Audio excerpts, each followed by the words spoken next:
Good morning, everyone. I am Pallavi Mukherjee. Today I am going to start the foreign exchange rate.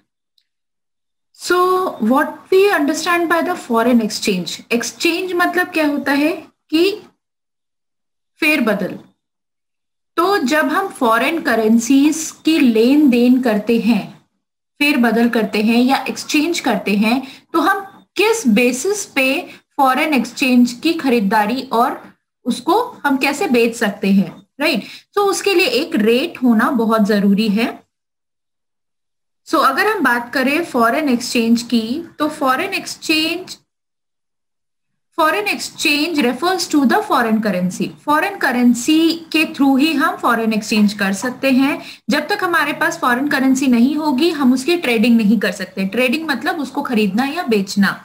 हम कह सकते हैं कि one currency for another currency, जब हम swapping करते हैं, फेर बदल करते हैं एक करेंसी से दूसरी करेंसी की, तो उसे हम फॉरेन एक्सचेंज के नाम से जानते हैं। और ये जो प्रोसेस है, ये फॉरेन मार्केट में होता है, फॉरेक्स मार्केट में होता है, जिसे हम फॉरेन एक्सचेंज मार्केट भी कहते हैं।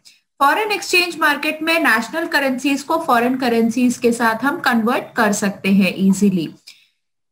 इसमें जो हम एक्सचेंज करते हैं उसको हम फॉरेन एक्सचेंज की ट्रेडिंग के नाम से जानते हैं। यहाँ पे हम देख सकते हैं कि डॉलर और रुपी में हम चेंज कर रहे हैं। तो ये कन्वर्जन जो होता है वो एक रेट के बेसिस पे होता है कि कितने रुपए देने पे हम एक डॉलर को खरीद सकते हैं या कितने रुपए में हम डॉलर को बेच सकते हैं, या रुपी को खरीद सकते हैं या रुपी को बेच सकते हैं। सो ये जो मैटर है इसे हम फॉरेन एक्सचेंज रेट कहते हैं। और फॉरेन एक्सचेंज जैसे एक डॉलर अगर हमें खरीदना है तो हमें या तो 60 या 65 या जो भी रेट उस समय फॉरेन एक्सचेंज मार्केट में चल रहा होगा, उस रेट के अकॉर्डिंग हम उस डॉलर को खरीद सकते हैं उतने पैसे दे करके। मतलब डॉलर की जो परचेजिंग पावर है वो कितनी है, कितने पैसे देने पे हम एक डॉलर को खरीद सकते हैं। यहाँ पे हम एग्जाम्पल लेते हैं कि अगर एक डॉलर खरीदने के लिए हमें 60 रुपीज खर्च करने पड़ रहे हैं, मतलब डॉलर की वैल्यू जो है वो 60 रुपीज कहलाएगी। So this rate is maintained by the foreign exchange market. और ये जो रेट है ये पूरे दिन भर उतरता या चढ़ता रहता है और इसे हम फॉरेन एक्सचेंज रेट के नाम से जानते हैं। This is the ratio between the foreign currency as well as the domestic currency.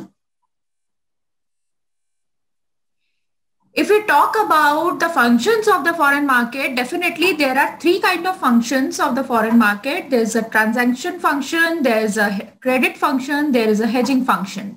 So this kind of function is called transfer function. Means transfer function refers to the purchasing power among the currencies. If we talk about the source of demand of the foreign exchange, तो source और sources जो है वो demand और supply कैसे finish होती है foreign exchange की। हम सबको पता है कि कोई भी मार्केट क्या डिटरमाइन करता है, किन दो चीजों पे बेस्ड होता है, for demand as well as the supply of the quantity of goods and services. और जब ये डिमांड और सप्लाई एक दूसरे को इंटरसेक्ट करती है, उसी पॉइंट को हम कहते हैं इक्विलिब्रियम पॉइंट, और उसी इक्विलिब्रियम पॉइंट पे प्राइस तय हो जाता है या फिक्स हो जाता है, राइट?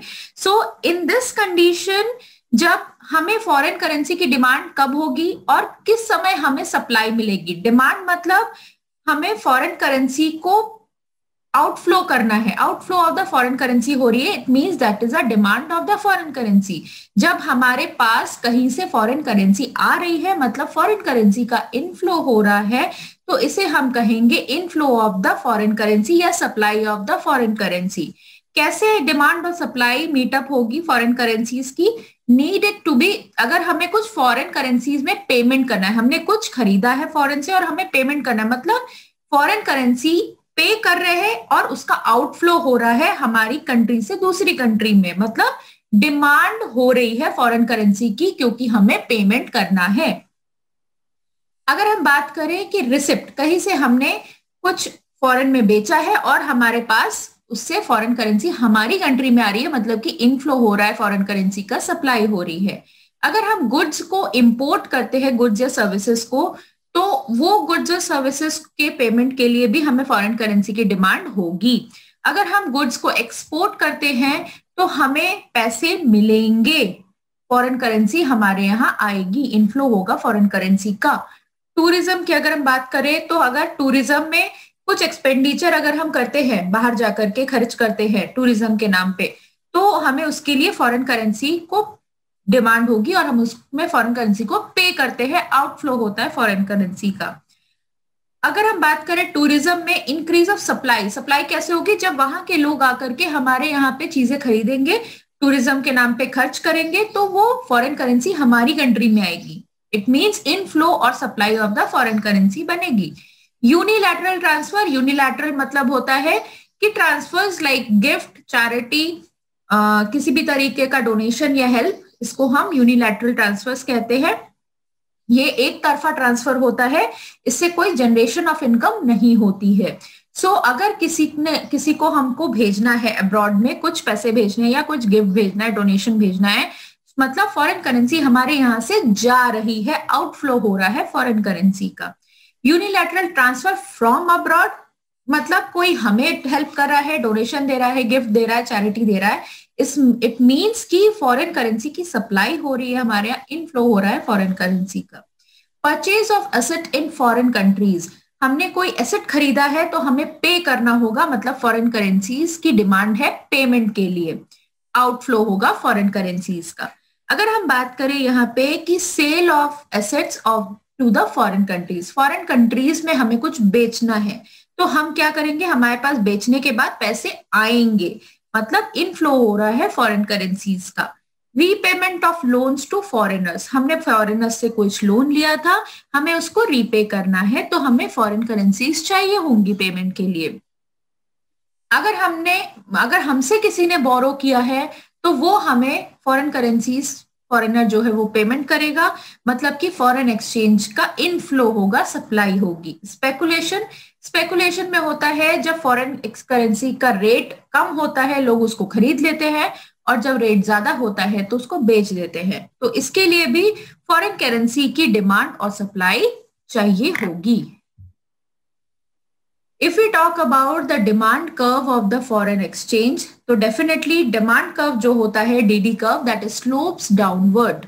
ये कैसे काम करता है? In the x-axis, OX-axis हम शो करेंगे demand for the foreign exchange, और means quantity जो होगी foreign exchange की उसको हम शो करेंगे, that is in dollar here. If we talk about the rate of the foreign exchange, that is R1 and R2 in the OY-axis. And there is a DD curve, that is DD and AB's curve. Means जब हमारी currency जो थी, currency का rate जो था, foreign exchange का rate जो था R1 था, तो डिमांड ज्यादा थी, क्वांटिटी Q1 थी। जब रेट बढ़ गया तो डिमांड ऑटोमेटिकली घट गई फॉरेन एक्सचेंज की, R2 से Q2 हो गई, मतलब रेट बढ़ा डिमांड कम, रेट घटा डिमांड ज्यादा। There is a negative slope downwards, negative, that is called demand of the foreign exchange. यहाँ पे हम देख सकते हैं कि सप्लाई ऑफ फॉरेन एक्सचेंज किन किन चीजों से हो सकती है। Unilateral transfer from abroad by the non residents, residents किसी से भी हो सकती है। फॉरेन इन्वेस्टमेंट्स, अगर कोई आके हमारे यहाँ पे फॉरेन इन्वेस्टमेंट करता है, किसी भी बिजनेस में पैसे लगाता है, दैट इज कॉल्ड FDI, उससे हमारे कंट्री में सप्लाई आती है।